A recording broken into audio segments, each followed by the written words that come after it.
Britain's not the only country with a lot at stake in the UK referendum on EU membership.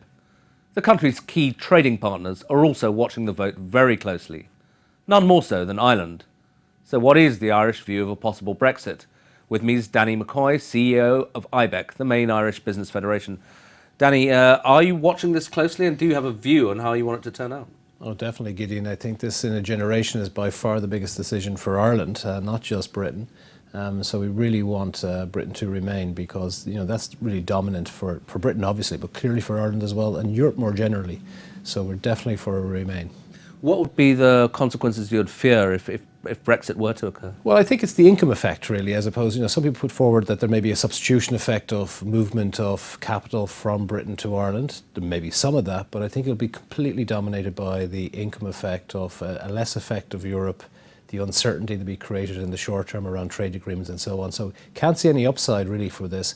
A reformed Europe, yes, and I think a stronger Britain in Europe would be great for Ireland. But the income effect, you mean essentially less economic activity, less trade? Absolutely, and I can't see, maybe in the long term, if we can get the arrangements together, it could be a positive, but short to medium term, there seems to be no upside to us when we look through all the sectors.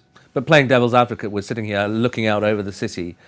There is a chance that financial institutions will want to leave the City of London, particularly if they're doing euro-related business. They might look for another English language capital, and that Dublin has a significant financial centre. So mightn't you gain from that? We potentially could. In fact, Dublin may suffer from a similar capacity at the moment, given what a great recovery we've experienced. That we have constraints built up there in our housing stock, and while there's got private affluence back in Ireland, I think public investment is lagging.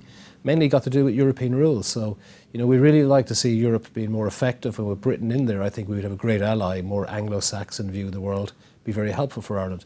But there may be some short-term gains. But if financial institutions can jump so quickly into Ireland, they can also jump quickly out again if Britain was to stabilise and become successful. Mm-hmm.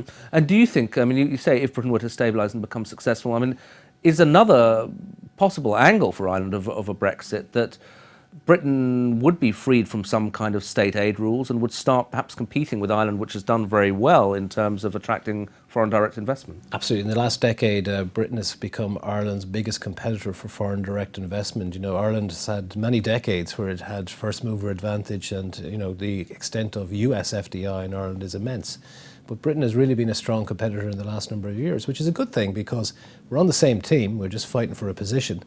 But if Britain were to take a different destiny, it would definitely bring competitive pressures to the Irish business model. So just to spell that out, you're saying that if Britain were to leave, you're worried that they might start cutting taxes in the way that Ireland did to try and pull in foreign direct investment? Absolutely, there is that potential.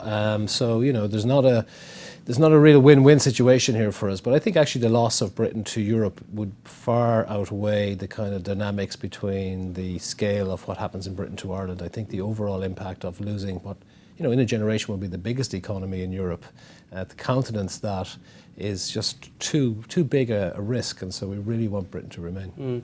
And one other Brexit sort of wrinkle, if you like, is what about this question of the border? If the UK left, are you worried that you'd have it would affect this free movement of people between Britain and Ireland? Well, actually, Ireland go into Schengen, actually, if Britain leave, just automatically go in there, because our derogation is tied up to Britain's derogation.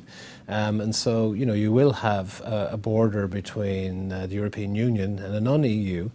We wouldn't have continents borders, I think, 2 years ago, but looking across Europe now, we're beginning to see the re-emergence of borders. So that would be a real barrier to commerce, but the commerce between North and South of Ireland isn't that strong anyhow. It should be stronger, but really the social dimension would be really, really significant. So for many reasons, political, economic, social, Britain remaining in is crucial for Ireland's economic prosperity.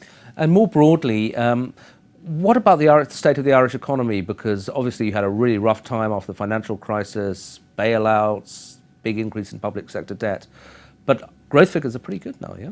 Exceptionally good. In fact, one of the things to say, the government has done really well, and the Troika programme was a great success. I think what's under-acknowledged, though, is the public sector constitutes about 15% of the Irish economy. 85% of the story is in the private business model.